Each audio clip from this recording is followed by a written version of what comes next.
할렐루야. 참 좋은 교회 동신교회에서 교회와 믿음의 가정을 향하시는 하나님의 말씀을 함께 전할 수 있게 되어서 얼마나 기쁘고 감사한지 모르겠습니다.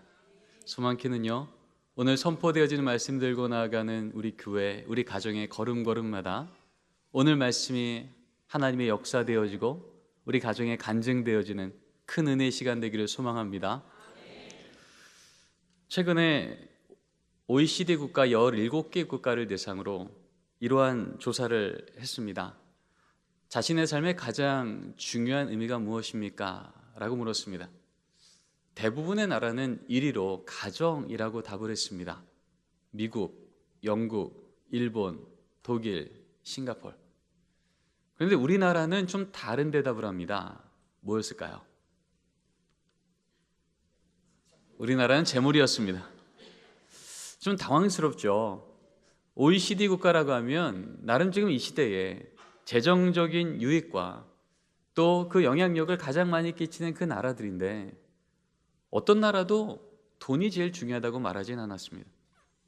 그런데 우리나라는 가정이 3위였고 재물이 1위였습니다. 이것은 우리 어른들을 대상으로 조사했던 연구인데요.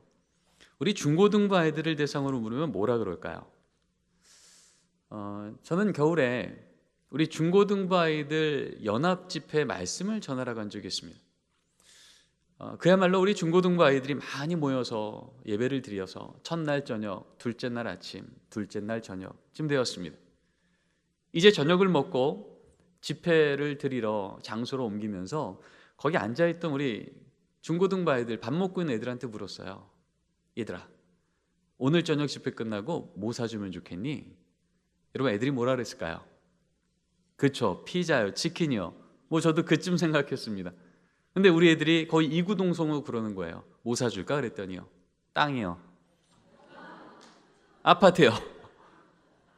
저는 상상도 못했던 이 범주의 대답들이 이구동성으로 나오는 거 보고 너무 당황을 했던 겁니다.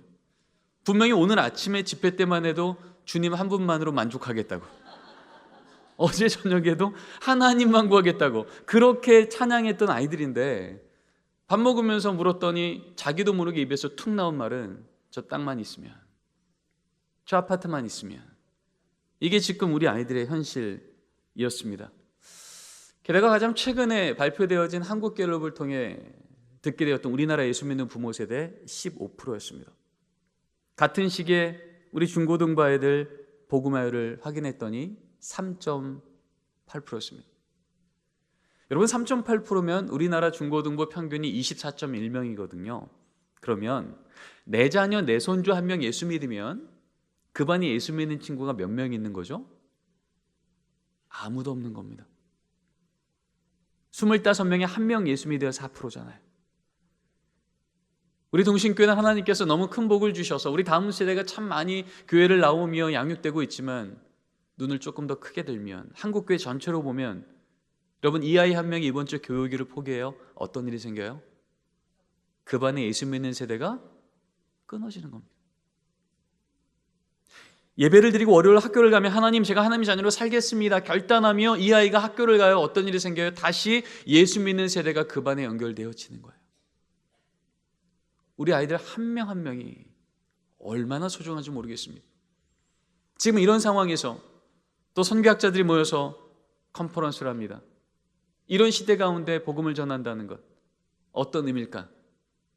너무나 중요한 컨퍼런스여서요, 이 결과를 옥스퍼드 대학에서 책으로 출간하게 되는데 바로 거기에 서문에 나왔던 아주 중요한 전략의 변경입니다.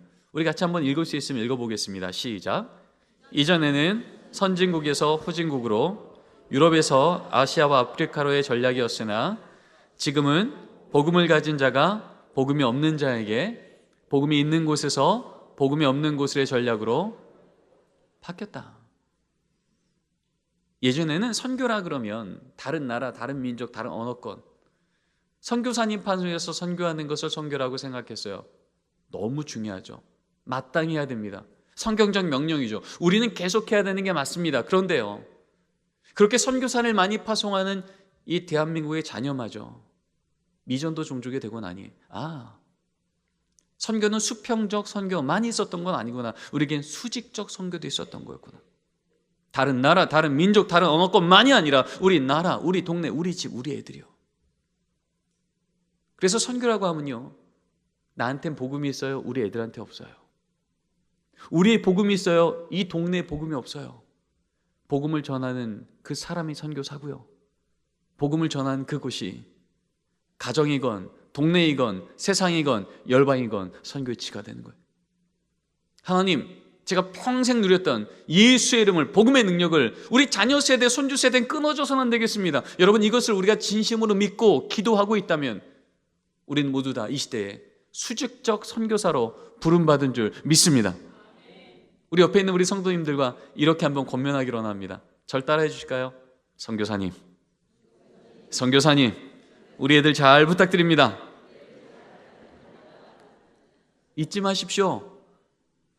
예수를 잃어버릴 것 같은 미전도 종족 5% 미만으로 떨어져 버린 우리 다음 세대 앞에 이제 우리에게 주어진 건요, 아, 내가 복음을 전하는 바로 그 사람이구나 라고 하는 겁니다. 코로나 이후에 특별히 우리 다음 세대의 길이 잘 보이지 않을 때 전국에 있는 담임 목사님들 교단을 통틀어서 이렇게 한번 물어봤습니다. 목사님, 우리 다음 세대 회복이 간절합니다.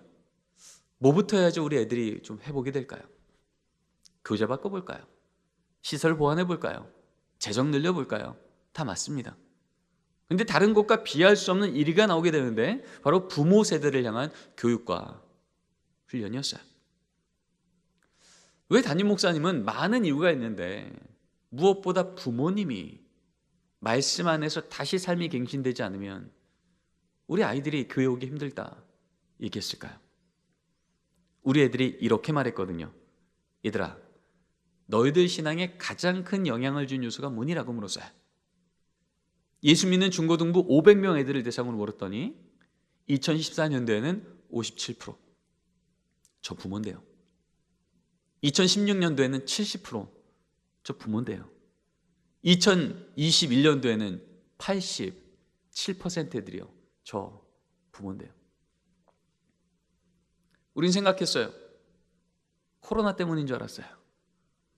입시 때문인 줄 알았다고요. 학원 때문인 줄 알았고, 게임 때문인 줄 알았고, 늦잠 때문인 줄 알았는데 우리 아이들이 스스로 말하는 일관적인 대답은 무엇이냐면 내 부모가 여전히 내게는 가장 큰 변수래요. 그래서 궁금해졌습니다. 이렇듯 부모가 여전히 큰 변수라고 우리 아이들이 직접 말한다면 이 시대 예수 믿는 부모 세대는 우리 아이들을 어떻게 양육하고 있을까? 예수 믿는 부모 세대 1000명을 대상으로 추적 조사를 합니다. 1998년도에 물었더니 저는 예수 믿는 것과 사는 것이 일치합니다 대답하신 분이 65%였어요. 딱 20년 만에 2017년도가 되었더니 이제 저는 믿는 것과 사는 게 일치하지 않아요. 52%가 됩니다. 여러분, 52%라는 얘기는 무게중심이 옮겨갔다는 얘기예요. 남들도 그러더란 얘기예요. 그러다가 이제 2022년도에는 완전히 역전됩니다. 63%의 부모가요, 전 믿는 것과 사는 것이 일치하지 않습니다. 세상은요, 내가 한 것을 했다 그러고 안 한 것을 안 했다 그러는 걸 정직이라 그래요. 성경은요, 내가 아는 것과 믿는 것과 사는 것이 일치할 때 정직이라 그래요. 지금 무슨 얘기하는 거예요? 믿음의 부모 세대가 스스로 얘기하는 거예요. 나는 신앙이 정직하지 않습니다. 지금 우리 아이들은 그 신앙의 가장 큰 변수가 부모라고 말하는데 부모인 나는 신앙이 정직하지 않다는 겁니다. 저는 장신대 교수로서 사역의 자리를 옮기기 전에 서울에 있는 한 교회에서 교육총괄 목사로 섬겼습니다. 그때 매주 믿음의 부모님, 교사 선생님 마주할 때마다 입버릇처럼 물었던 질문이 이겁니다.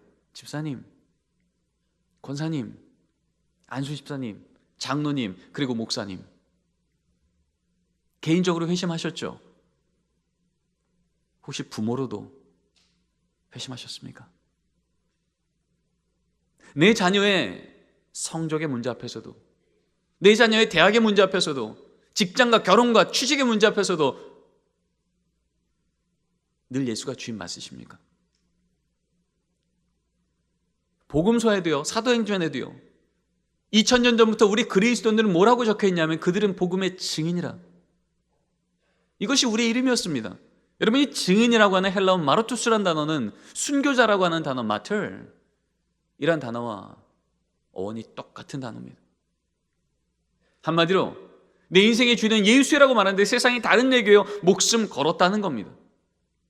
내 자녀 인생 가운데 예수가 주인 되어야 되는데 세상이 다른 것이 주인 삼으려고 해요. 오늘로 치면 대학이요, 직장이요, 스펙이요. 그럴 때마다 목숨 걸어 너 인생 가운데 예수가 주인 되어야 된다고 전했던 자들이 바로 우리 그리스도인이었습니다. 예수 믿는 15%의 이 시대 기독 부모들에게 우리가 목숨 걸어 전한 이름이 무엇입니까? 예수의 이름입니까? 대학 이름입니까? 우리 자녀 초등학교 들어가기 전부터 일관적으로 딴 건 몰라도 이것만큼은 붙들어야 된다 말하는 그 한 단어가 있다면 무엇입니까? 하나님의 말씀입니까? 세상의 스펙입니까? 여러분, 우리나라 최대 종교가 뭔지 아시죠? 대학교죠. 여러분 아시잖아요. 여러분 수능 시험지는 보십시오. 우리 자녀 저 대학 저 과에만 들어가면 그 인생 보장받겠네, 안전하겠네. 거꾸로요, 그 대학이 안 되면 마치 그 인생도 멈춘 것이냐. 우리 아이들이 넘어져 있기 전에 부모 세대가 먼저 멈춰 있지는 않습니까? 성경 우리에게 너무나도 선명하게 말하고 있습니다. 여호와 하나님이 아담을 부르시며 그에게 이르시되 내가 어디 있느냐. 이를 최초의 범죄 사건입니다. 이 사건이 일어나자마자 하나님께서 아담을 찾아오셔서 물으십니다. 아담아, 너 어디 있냐? 저는 이 말씀을 묵상하며 너무 이상했습니다. 선악과 사건을 가장 먼저 범죄한 자도 하와고 이거 먹으면 되지 않겠냐고 물어봤던 자도 하와인데 왜 하나님은 하와를 찾아가지 않으시고 아담을 찾아가셨을까? 선악을 알게 하는 나무의 열매는 먹지 말라. 먹는 날에는 정령 죽으리라. 여러분, 이 말씀을 먼저 맡은 자가 누굴까요? 하와입니까? 아담입니까? 아담이잖아요. 하나님은 먼저 범죄한 자를 찾아가지 않으시고 먼저 말씀 맡은 자를 찾아오시는 거예요.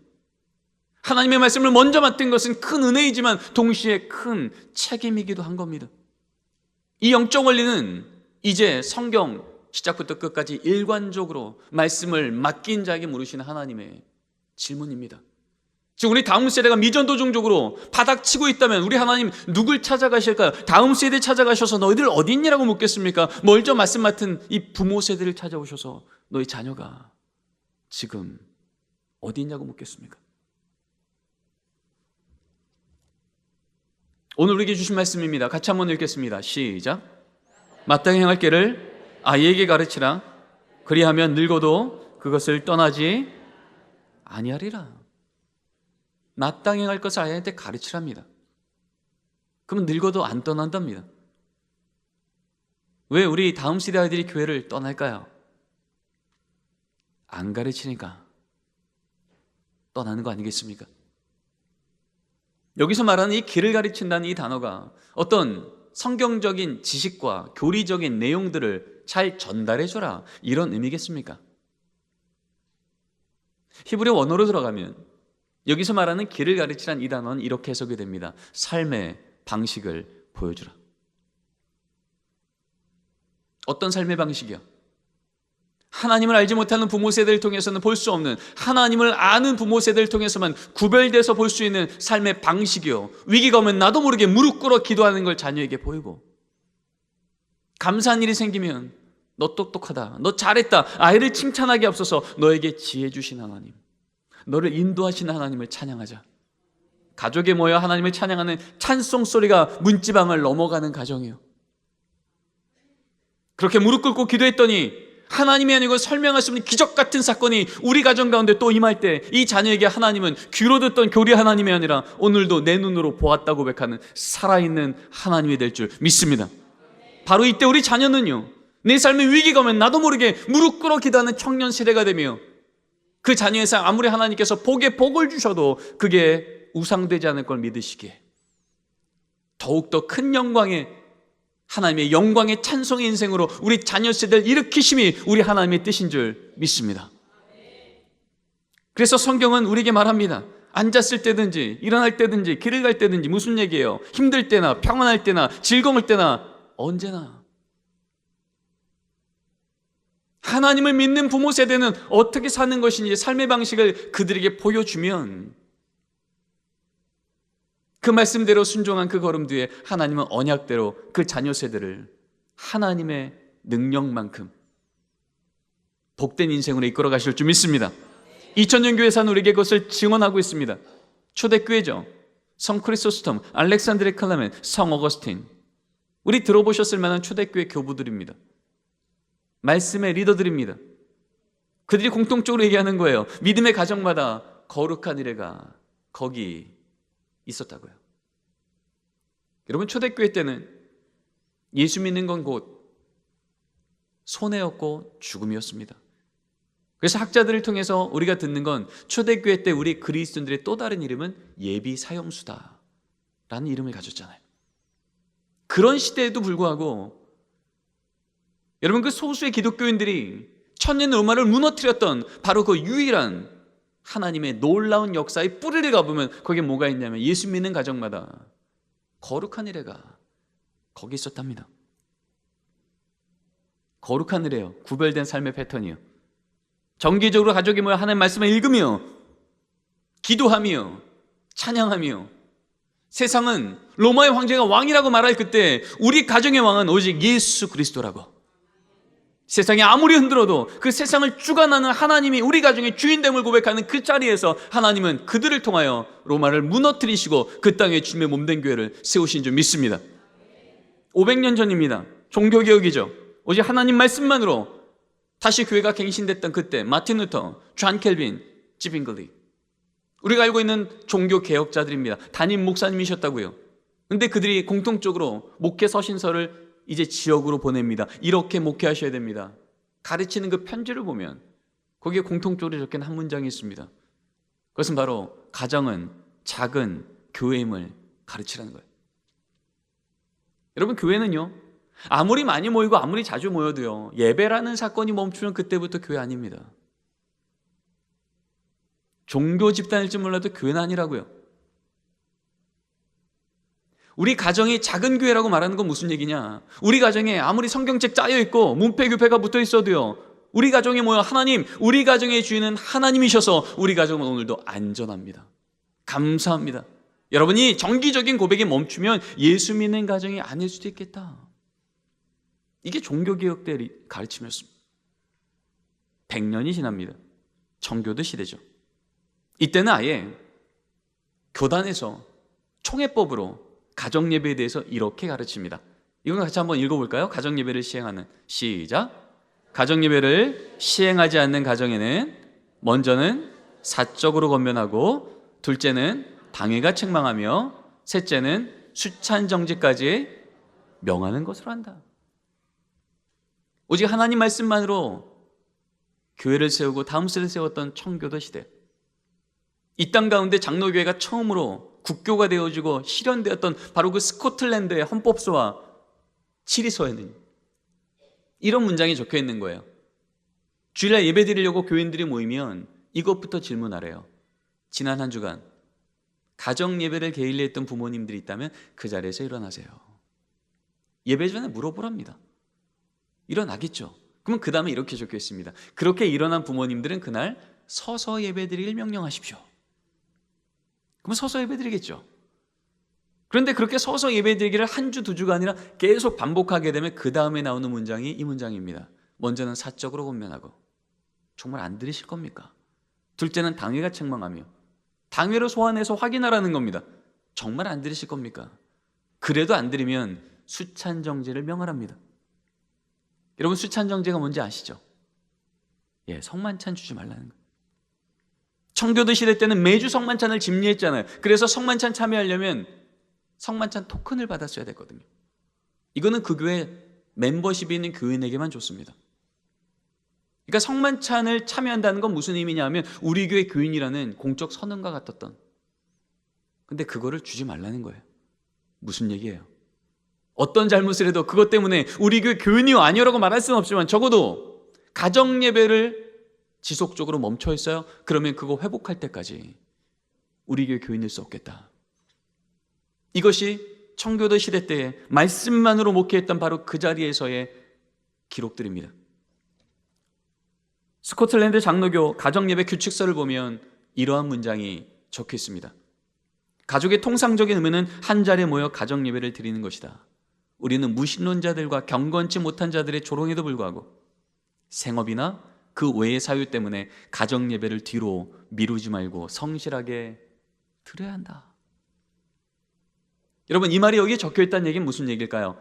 여러분, 이런 일이 예전에도 있었다는 얘기예요? 없었다는 얘기예요? 있었다는 얘기예요. 그렇게 경건하고 그렇게 철저했던 청교도 시대 때도요, 생업이나 그 외의 사유 때문에 가정예배를 멈췄던 가정들이 있더라는 거예요.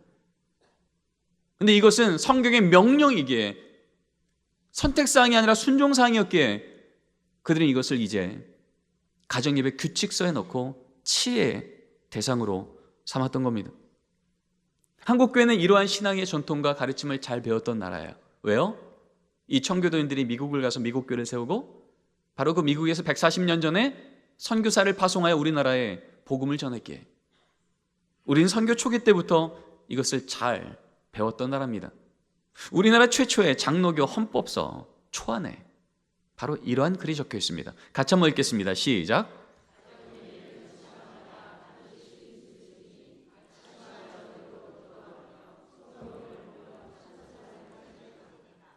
헌법입니다.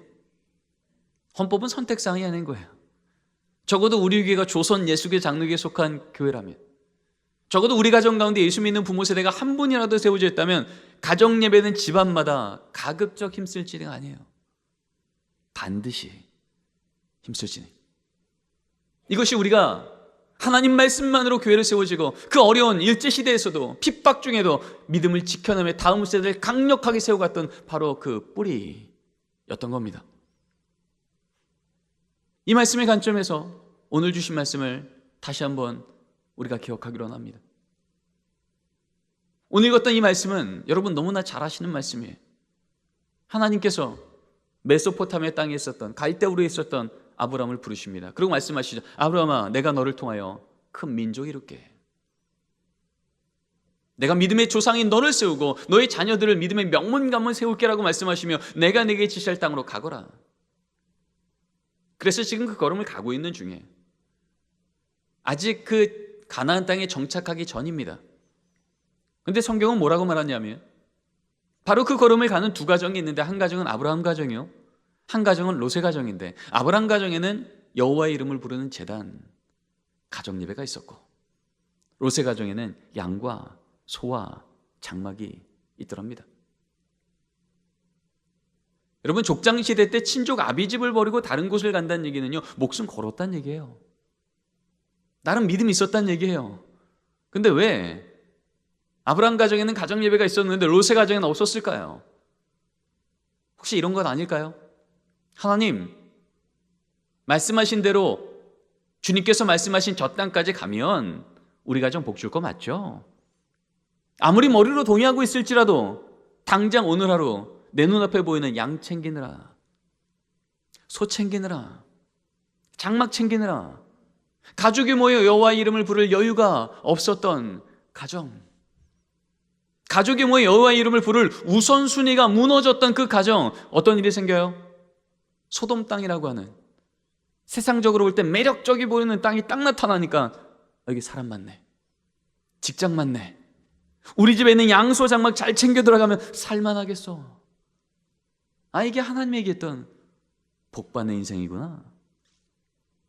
하나님 없이 복처럼 보이는 것 쫓아 들어갔다가 망할 또 소문 들어간 롯의 가정과 걷는 곳마다 멈춰서 하나님, 여기도 하나님의 은혜였습니다. 앞으로도 하나님 인도해 주시면 따라가겠습니다.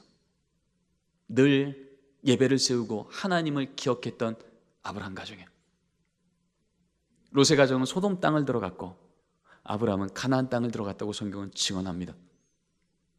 그리고 여러분 아시죠? 그 아브라함이 가나안 땅 들어가자마자 어땠어요? 적과 꿀이 흘렀습니까? 기근이 있었습니까? 기근이었잖아요.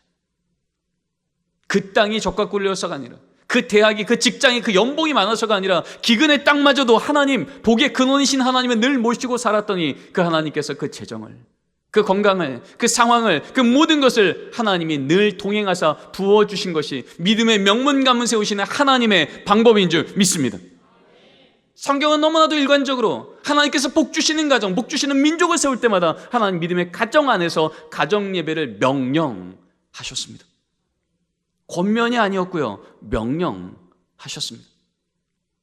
여러분, 그렇다면 가정 예배를 드린다는 건 어떻게 드리는 걸까요? 성경에는 가정 예배에 대한 말씀이 너무나 많이 나와 있습니다. 그리고 2000년 교회사를 보면 이 가정 예배에 대해서 말씀을 근거로 가르쳤던 문헌들과 자료들과 기준들과 형식들이 너무나 많이 나와 있습니다. 그런데 그걸 다 모았더니 결국 한 문장이 남더라고요. 자, 우리 큰 따옴표만 읽어보도록 하겠습니다. 시작.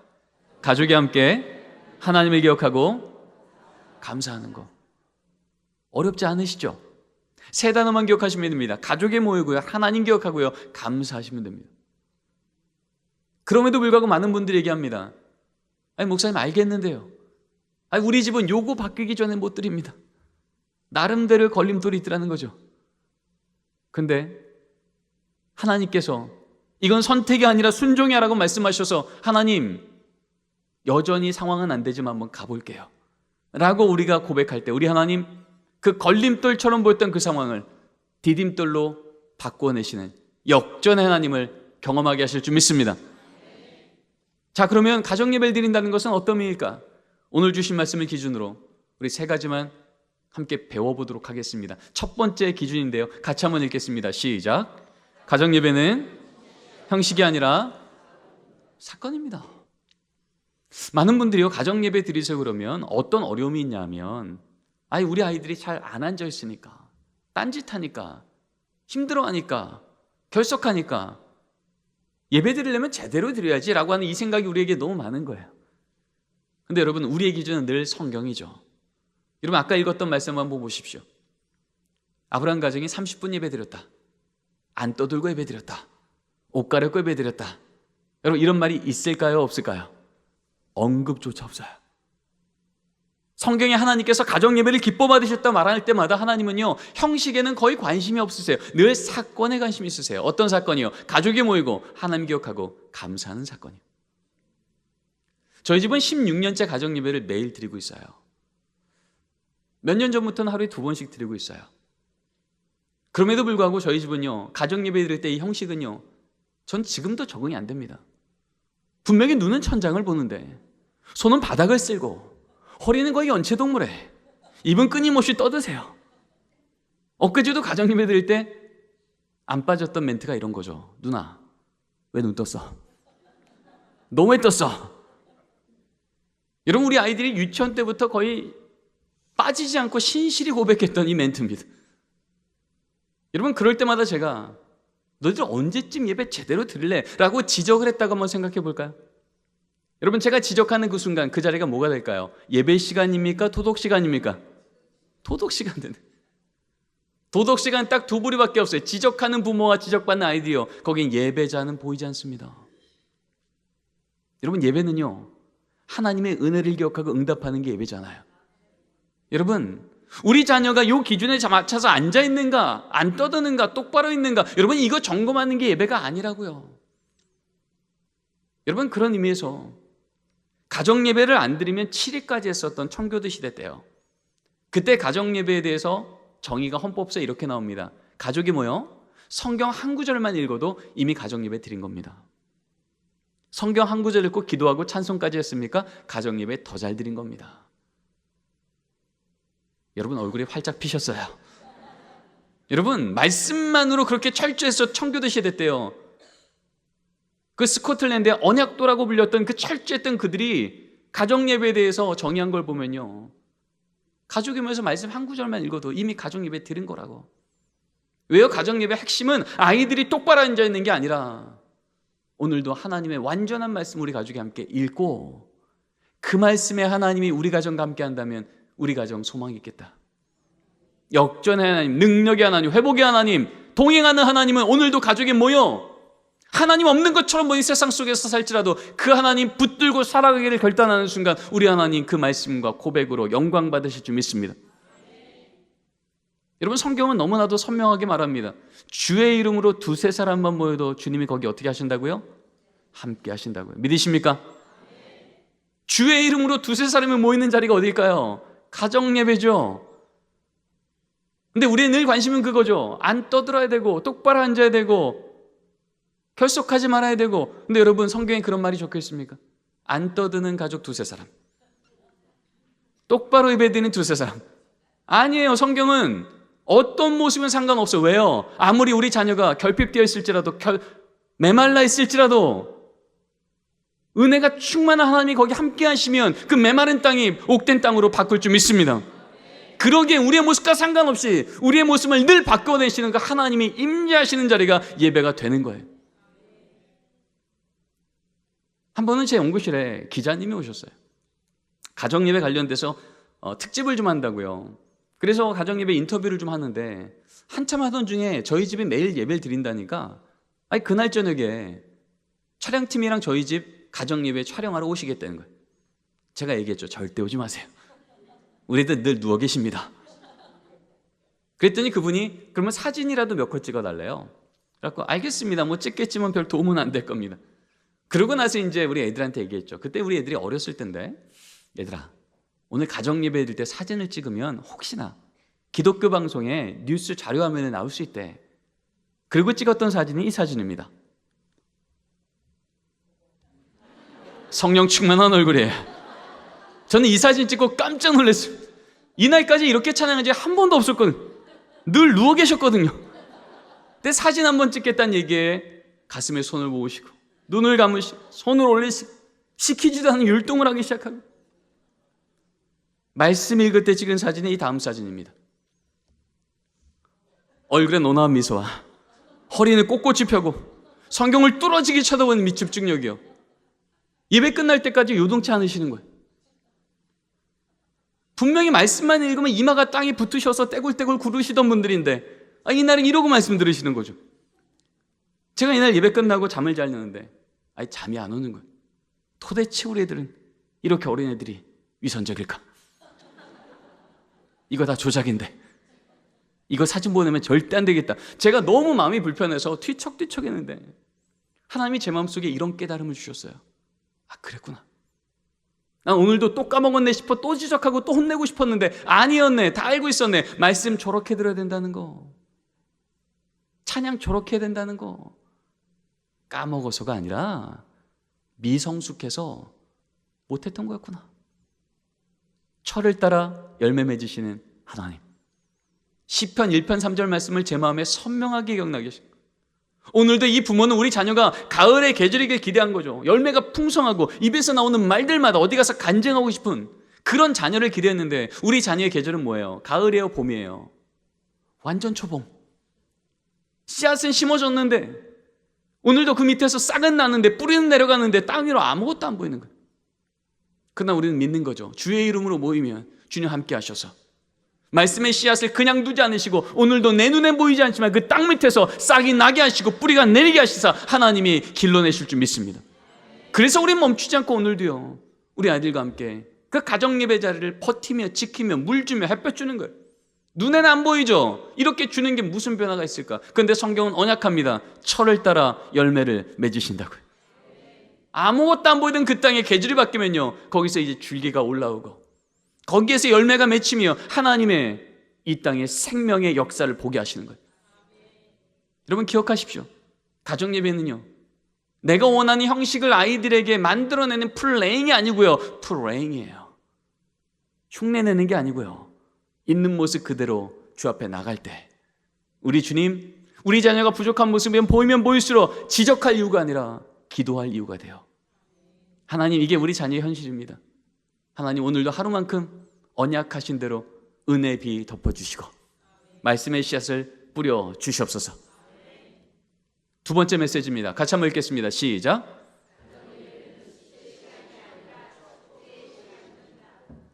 많은 가정이요, 가정예배는 매일이건 일주일에 한 번이건 하나님 때문에 구별된 시간과 장소를 세우셔야 됩니다라고 막 얘기했더니 일단 모이시긴 합니다. 근데 문제는 뭐냐 하면 모여서 예배는 안 드리시고 가족 모임만 하시는 거예요. 여러분 가족 모임 아시죠? 가족이 모여 부모님이 하고 싶은 얘기 다 하시는 시간이에요. 근데 성경책 펴고 하시더라고요. 데살로니가전서 5장 16절. 아버지가 아들한테 얘기합니다. 아들, 얼굴 펴. 얼굴 기뻐하잖아. 얼굴 펴. 여러분 이때 이 아들은 무슨 생각해요? 아빠도 인상 쓰면서 나보고 얼굴 펴. 분명히 말씀은 읽었는데 은혜는 느껴지지 않는 거죠. 어머님이 또 기도합니다. 하나님, 이번 우리 딸 기말고사 10등만 오르게 하시고 우리 아들 게임진 그만하게 하시고 그 만나지 말라는 계정 그만 만나게 하시고 예전에 많이 잘던 딸로 좀 바꿔주시고. 여러분 이 기도를 하는 순간 이 기도가 자녀 귀에 뭘로 들릴까요? 잘하시네요. 잔소리. 여러분 우리 아이들은요 잔소리로 변하지 않아요. 언제 변하죠? 감동받을 때 변해요. 언제 감동받아요? 내가 기대했던 것 이상의 희생이, 내가 기대했던 것 이상의 사랑이, 내가 기대했던 것 이상의 인내가 나를 부어지면 그 대상이 나를 감동시키는 거예요. 그래서 십자가는 우리를 감동시킬 줄 믿습니다. 내가 경험한 적도 없고 상상하지 못했던 그 은혜가 내게 부어진 걸 믿는 그 순간 우리 인생은 뒤집어지는 거예요. 여러분 우리 자녀는요 이 부모가 너무 사랑하지만 이 부모가 완전치 않게 우리 말로 그들을 변화시킬 수가 없어요. 그를 만드신 하나님의 말씀만이 그들을 변화시킬 줄 믿습니다. 그래서 우리가 할 수 있는 최대한의 우리 자녀를 변화시키는 방법은 내 말을 하는 게 아니라 하나님의 말씀을 그들 귀에 들려주는 거예요. 적어도 이 시간이 가족 모임이 아니라 가정 예배 시간이라면 우리 가정의 가장이신 하나님 아버지만 말씀하셔야죠. 말씀이 있는 아버지도 하나님 앞에 아들이죠. 기도하는 어머님도 하나님 앞에 딸이죠. 아들도 아들, 딸도 딸. 적어도 가정 예배 시간만큼은요 온 가족이 하나님 앞에 자녀로 서는 시간이에요. 그럼 똑같은 말씀 읽고도 이렇게 바뀌겠죠. 항상 기뻐하라.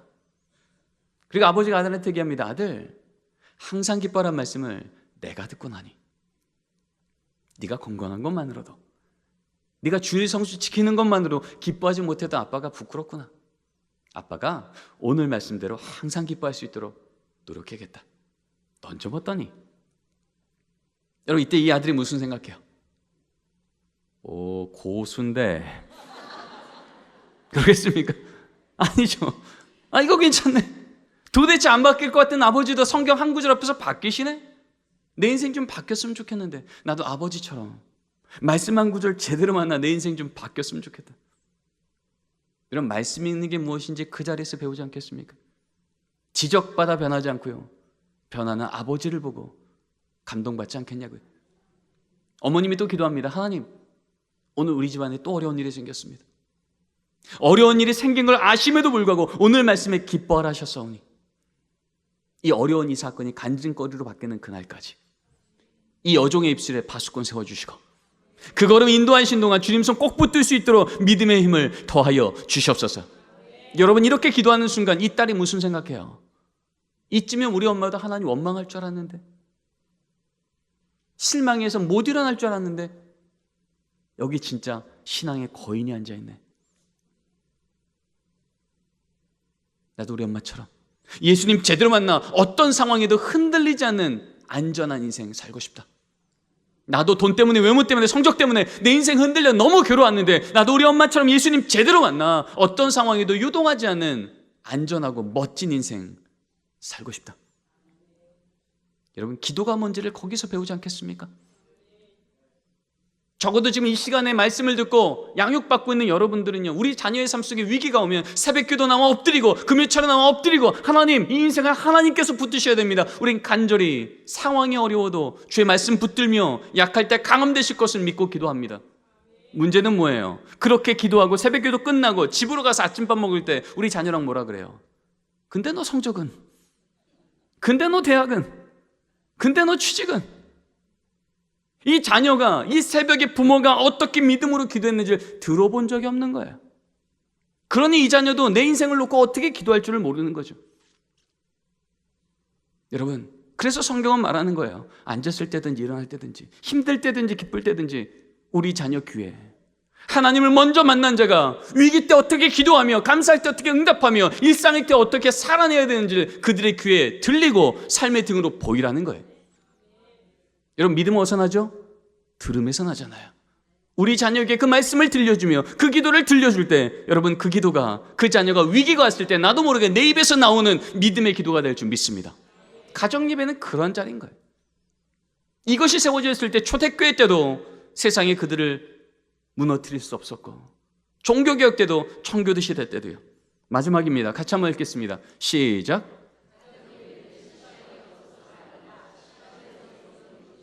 여러분, 정말 중요한 건 시간 내는 겁니다. 어떤 집안도 시간 없다고 몇 개째 밥을 굶진 않아요. 왜요? 밥 안 먹으면 하루를 못 사니까. 육의 양식도 시간 내서 먹는 게 상식이라면 영의 양식인 주의 말씀을 시간 내서 먹이는 게 상식이 아니겠습니까? 저희 집은 아침에는 아침밥 먹기 전에 가정예배를 드리고 저녁에는 10시 반에 가정예배를 드립니다. 참고로 중3, 중1 자녀를 두고 있습니다. 여러분, 제가 10시 반에 밤에 집에 들어간 날이 돌아봤더니 한 절반 정도 되는 것 같아요. 그런데 어떻게 저희 집은 16년째 가정예배가 매일 드려졌을까요? 어렵지 않습니다. 저 빼고 드리면 됩니다. 하나님이 아시거든요. 그 시간에 제가 회의하느라, 지방에 설교하느라, 강의하느라 그 자리에 없는 걸 하나님이 아시면요, 그날 저녁에는 제 아내가 애들한테 얘기합니다. 얘들아, 오늘 아빠가 동신교회에서 말씀 전하시느라 가정예배 못 들어오죠. 그러면 가정예배 끝날 때쯤에 제 자녀 중에 한 명은 반드시 이렇게 기도합니다. 하나님, 오늘 아빠 말씀 잘 전하게 하시고 돌아올 때 안전하게 돌아오게 해주세요. 여러분, 이 10초도 안 되는 이 기도가 딱 선포되는 순간 제가 없는 그 자리는 뭡니까? 아빠의 부재입니까? 아니면 가족이 모여 그 자리에 없는 아빠를 위해 기도하고 중보하고 영으로 하나 되는 시간이겠습니까? 전자입니까? 후자입니까? 당연히 후자죠. 우리 딸이 학원 가 있느라, 우리 아들이 군대 가 있느라, 우리 자녀가 유학 가 있느라 같이 모이는 거 하나님이 아신다면 여러분 기억하십시오. 모일 수 있는 가족만 모이시면 됩니다. 저는 20년 전에 공부 때문에 미국에 있었습니다. 그때 제가 지도했던 청년들이 중학교, 고등학교 때부터 미국에 와서 지금 부모님을 마주한 적이 몇 년째 본 적이 없는 아이들이에요. 그런데 꽤 많은 그런 대학부, 청년부, 미국에 있는 우리 유학생들이요, 수요일, 목요일, 금요일이 되면 한국에서 문자가 오는 거예요. 전화가 오는 거예요. 이메일이 오는 거예요. 딸아, 이번 주 뭐 기도해 줄까? 아들, 이번 주 아버님 많이 편찮으셨는데 알지? 토요일 저녁 7시 가정예배 시간이야. 그 시간에 딱 5분이라도 우리 같이 기도하자. 하나님이 우리 기도 제목을 또 다음 주에 간증으로 바꾸시기를 같이 기도하자. 여러분, 이 얘기가 오간 걸 제가 어떻게 할까요? 우리 청년들이 저한테 얘기하니까 아는 거예요. 목사님, 우리 아버님 지금 수술 있답니다. 기도해 주세요. 그러니까 제가 아는 거예요. 근데 여러분, 그 지구 반대편에 근데 같은 하나님께 같은 기도 제목을 같은 믿음 갖고요, 토요일 저녁 7시에 한국 시간으로 단 5분이라도 같이 기도할 때 우리 하나님 그 기도를 외면치 않으시고 들어주셔서 하나님의 때가 됐을 때 몇 개월이건 몇 년 뒤건 바로 그 기도 제목이 이 가정의 간증이 되는 그 순간, 여러분, 이 간증은 부모만의 간증이 아니고요, 함께 기도했던 그 청년의 간증이 될 줄 믿습니다. 가정예배는 그런 거예요. 우리 가정의 걸음걸음마다 이 자녀가 함께 기도할 때 여러분, 그것은 우연이 아니고 좋은 의사 만나서가 아니고 어쩌다가 아니라 하나님이 바로 그 의사를, 그 상황을, 그 형편을 친히 인도하신 것을 자녀가 믿음으로 고백하는 은혜가 그 자리에 있게 될 줄 믿습니다. 여러분, 모일 수 없다면 한 번이라도 그 자리를 지키시면 됩니다. 대신요, 우리 가족에게 그 시간을 알려주십시오. 우리 가정은 토요일 저녁 7시 가정예배 시간이다. 같이 모이진 못하지만 기도 제목이 뭐니? 그 기도 제목 붙들고 우리 가정의 이름으로 예배드리고 오늘 주신 말씀 한 구절일지라도 그 하나님, 신실한 하나님, 역전하나님, 동행하시는 하나님에 대한 말씀을 주셨으면 우리 자녀들에게 적어도 일주일에 한 번 하나님께서 너희 기도 제목 갖고 기도드렸는데 이 말씀 주시더라. 이거 붙들고 가보자. 나의 삶 속에 함께 하셨던 하나님 기억하지? 너의 삶에도 동일하게 행하실 거야. 여러분, 이 말이 상황대로, 내 형편대로, 내 실력만큼만 살 것 같은 이 세상 가운데서 하나님이 나의 삶을 붙드신다는 것을 또 듣게 하시는 하나님의 스피커가 될 줄 믿습니다. 어떨 때는 온 가족이 모두 10시 반에요. 차 안에 있을 때도 있어요. 그땐 제가 애들한테 얘기합니다. 얘들아, 가족 예배는 가족이 모여 하나님 기억하고 감사하는 건데 오늘은 모두 차 안에가 있으니 성경 말씀 못 읽으니 각자 하나님께 감사한 거 있으면 오늘 나눠볼까? 오늘 하나님이 뭘 도와주셨니? 제 딸이 얘기합니다. 아빠, 오늘 학교에서요 걔랑 화해했어요. 아, 그래? 하나님이 너한테 화해 마음 주셨구나. 참 감사하다. 가족이 모였어요. 하나님 기억했어요. 감사했어요. 가족 예배가 될까요? 안 될까요? 됩니다. 제 아들한테도 묻죠. 혜건아, 너 뭐 감사해? 요즘은 안 그런데 어렸을 때는 맨날 똑같았어요. 뭐 감사해 그러면요? 없는데. 맨날 없대요. 저 가만히 있잖아. 너 오늘 저녁 반찬 뭐 먹었어? 고등어 구이요. 그래, 고등어 구이는 누가 주셨을까? 마트가. 아니, 마트는 판 거지. 누가 주셨을까? 어부가. 아니, 어부는 잡은 거니까 누가 주셨을까? 여러분, 끝까지 가면 누가 이름을 받아내요? 하나님. 그래, 하나님. 오늘도 너를 키가 자라고 지혜가 자라게 하시려고 네가 알지 못할 때 저 바다 끝에서 고등어 알을 낳게 하시고 자라게 하시고 잡히게 하시고 요리되게 해서 네 입에 넣어주셔. 오늘 네가 먹은 건 고등어 구이가 아니라 은혜 조각이네. 은혜 조각. 애가 씩 웃습니다. 믿음이 있어 웃는 게 아니에요. 허탈해서 웃는 거예요. 이 아이는요 고등어 구이를 보고 은혜 조각 말한 믿음도 없어요. 고백도 없어요. 아무것도 없어요. 근데 뭔 할 수 있어요? 그렇게 말한 엄마의 말을 귀로 들을 수는 있어요. 믿음 어디서 난다고요? 들음에서 나잖아요. 반찬 하나를 봐도 우연이 없고 하나님의 예비하심과 동행하심이라고 하는 걸 귀에 하나님께서 계속 듣게 하실 때 이 들음이 믿음이 되고 믿음이 뿌리가 되어 하나님이 살아계심을 눈에 보이지 않을지라도 붙들 바로 그때가 됐을 때 주님, 하나님 그 들음이 믿음 되어 하나님의 자녀로서의 걸음을 걷게 하실 줄 믿습니다. 오늘 말씀을 정리합니다.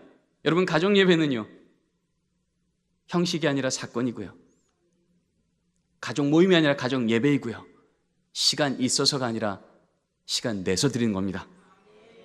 지금 이 시대가 우리 아이들을, 우리 청년 세대를 매일 위협합니다. 학교에서 경험하는 음란 문화, 폭력 문화, 경쟁 문화, 핸드폰을 통해서 매일 보는 물질주의 문화, 이런 것들로 우리 자녀 세대를 제자화시킨다고요. 이렇게 안 하면 손해볼 거라고, 이렇게 안 하면 재미없을 거라고, 이렇게 안 하면 밀려날 거라고. 그래서 우리 아이들 주일날 예배드리지만 월요일부터 학교를, 학원을, 직장을 급히 쫓아가다 보면 대입이라는 골리앗을, 직장이라는 골리앗을, 재정이라는 골리앗을, 결혼이라는 골리앗을 턱턱턱 다가섭니다. 그럴 때마다 세상은 말합니다. 여기 조금 더 큰 돌멩이 있다고, 여기 조금 더 큰 스펙이 있다고, 사울의 칼이 있다고, 요거 들고 가면 이길만 할 거라고요. 여러분 아시죠? 세상 만만치 않습니다. 우리 흔히 말하는 스펙 채워도요 이 세상이 만만치 않더라고요. 근데 우리는 알고 있습니다. 다윗이 골리앗을 쓰러뜨렸던 진짜 무기는 손에서 나갔던 돌멩이가 아니라 입에서 나갔던 믿음의 고백인 줄 믿습니다. 너는 칼과 창과 단창으로 내게 오거니와 난 내가 목하는 만군의 여호와 이스라엘 군대의 하나님의 이름으로 내게 가노라.